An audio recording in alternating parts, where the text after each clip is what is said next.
Le récit que vous allez lire est inspiré d'une tragédie bien réelle. Ce que je vais vous raconter est l'histoire, réimaginée à la première personne, de John Eric Exum, un acteur prometteur des années 80, qui a trouvé une fin prématurée sur le plateau de tournage d'une série télévisée. Avec ce récit, je vais non seulement décrire les événements de cette journée fatale, mais aussi leur contexte, leur impact et les émotions qu'ils ont suscitées.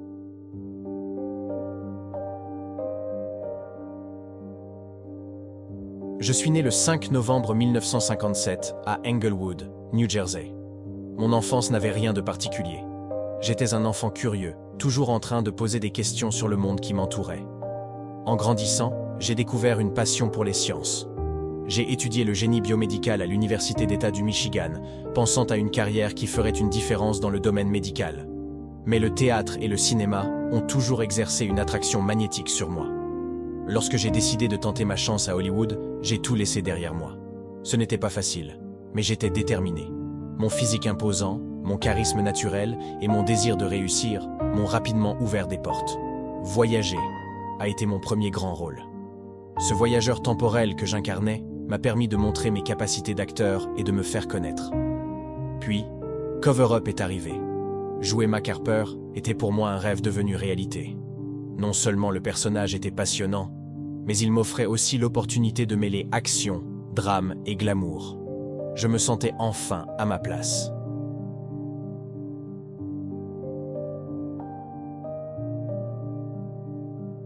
Le 12 octobre a commencé comme n'importe quel autre jour de tournage.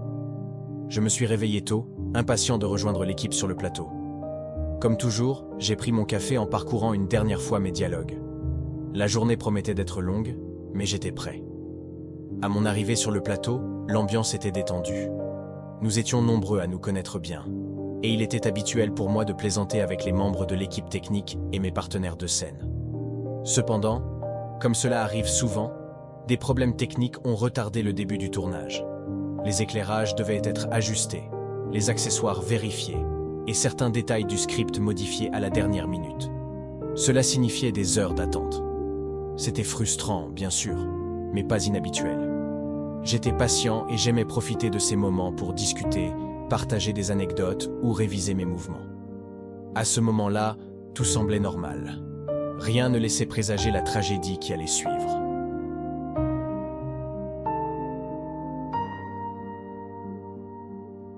Les retards se sont accumulés et je cherchais des moyens de passer le temps.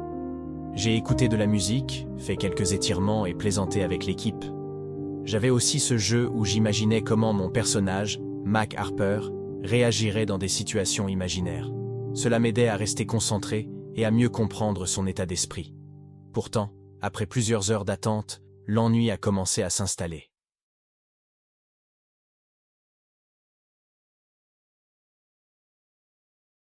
J'avais l'habitude de me distraire en improvisant des blagues ou en trouvant des activités légères. Ce jour-là, je voulais faire rire mes collègues, alléger un peu l'ambiance tendue par les retards. Je ne savais pas que cette envie de plaisanter allait conduire à irréparable. Sur le plateau, nous utilisions des accessoires réalistes pour donner plus de crédibilité aux scènes.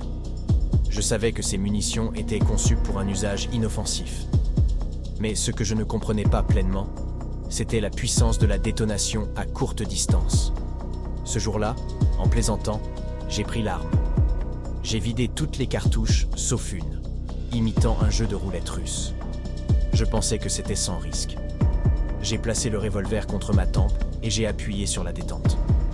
Ce que je n'avais pas anticipé, c'était que même une cartouche à blanc produit un dégagement soudain de gaz. La détonation a fracturé mon crâne. Je suis tombé à terre, inconscient. Les personnes présentes ont d'abord cru à une blague, mais en voyant le sang, elles ont compris que quelque chose de grave s'était produit.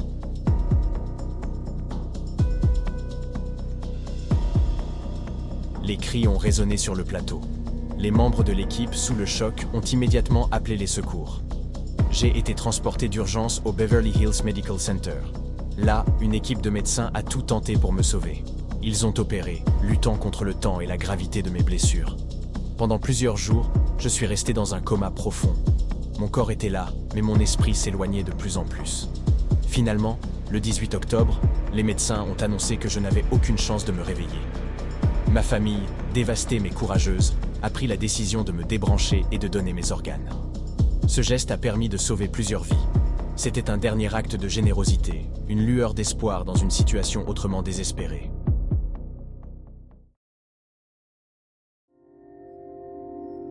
L'histoire de John Eric Exum, l'acteur prometteur dont la carrière a été brutalement interrompue en 1984, a marqué à jamais l'industrie du cinéma. Exum, alors âgé de 26 ans, a perdu la vie lors d'un accident sur le plateau de la série Cover Up.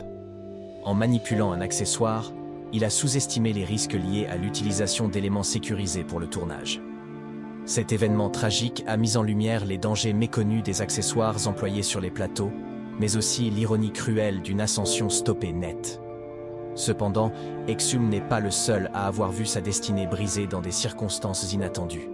D'autres récits, empreints d'une même aura dramatique, rappellent combien la célébrité et le talent ne protègent jamais de l'imprévisible.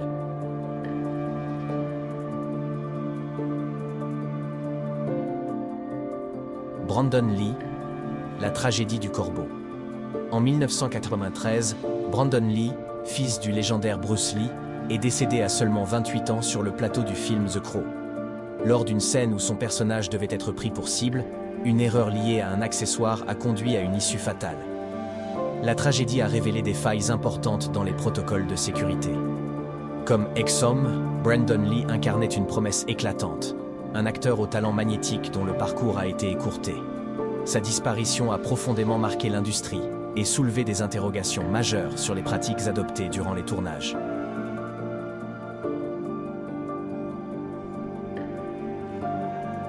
Vic Morrow et l'incident de Twilight Zone. Le 23 juillet 1982, l'acteur Vic Morrow et deux jeunes enfants, Micah Dean Le et Renee Shin Yi Chen, ont perdu la vie lors d'une scène tournée de nuit pour Twilight Zone, The Movie. Une série d'effets pyrotechniques a causé un accident impliquant un hélicoptère. Cet événement tragique a mis en lumière les risques liés à l'utilisation de cascades ambitieuses mal encadrées. Comme Exum, Morrow se trouvait au sommet de son art, et cette perte a conduit à une révision en profondeur des règles de sécurité appliquées dans les productions cinématographiques.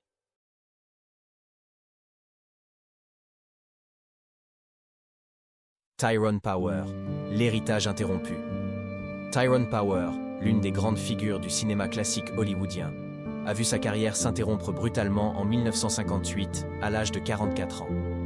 Lors du tournage du film Solomon and Sheba en Espagne, il a été victime d'un problème de santé soudain après une scène particulièrement exigeante physiquement. Bien qu'il ne s'agisse pas d'un incident causé par des accessoires ou des cascades, sa disparition illustre les défis extrêmes auxquels sont confrontés les acteurs, souvent poussés au-delà de leurs limites.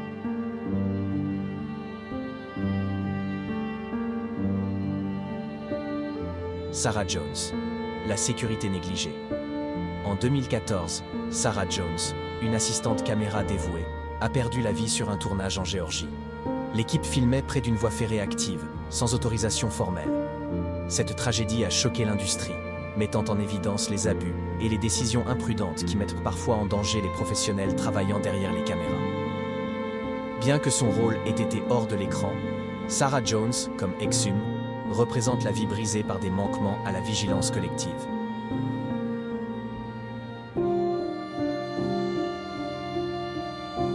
Heath Ledger, l'étoile qui s'est éteinte trop tôt. Bien que sa mort ne soit pas directement liée à un tournage, la disparition de Heath Ledger en 2008 a marqué les esprits. À seulement 28 ans, l'acteur a succombé à un problème de santé après avoir terminé son rôle marquant du Joker dans The Dark Knight. Son engagement intense pour incarner ce personnage complexe a alimenté les récits selon lesquels l'épuisement et l'isolement peuvent peser lourdement sur les artistes. Comme Exum, Ledger incarnait l'espoir d'une génération et sa perte a laissé une empreinte indélébile dans le monde de la culture.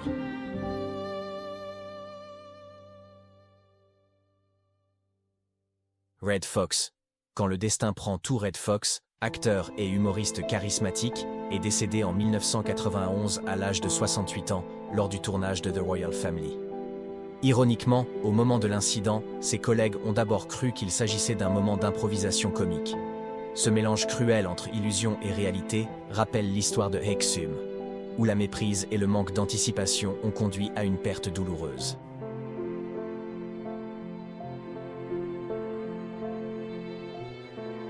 un héritage universel. Les tragédies de John Eric Exum, Brandon Lee et bien d'autres acteurs et techniciens illustrent un point commun poignant. Des vies brillantes, interrompues par des imprévus évitables. Ces récits ne sont pas seulement des leçons sur l'importance de la sécurité, mais aussi des rappels déchirants de la fragilité humaine face aux exigences parfois extrêmes de l'art. Ces pertes, bien qu'insupportables, ont permis d'inspirer des changements cruciaux dans l'industrie, favorisant une meilleure protection des artistes et techniciens. Pourtant, elles restent des rappels puissants de la brièveté de la vie et des risques inhérents à la poursuite de l'excellence. Derrière chaque écran et chaque scène mémorable se cachent des vies précieuses, et c'est en honorant ces souvenirs que l'industrie continue de progresser.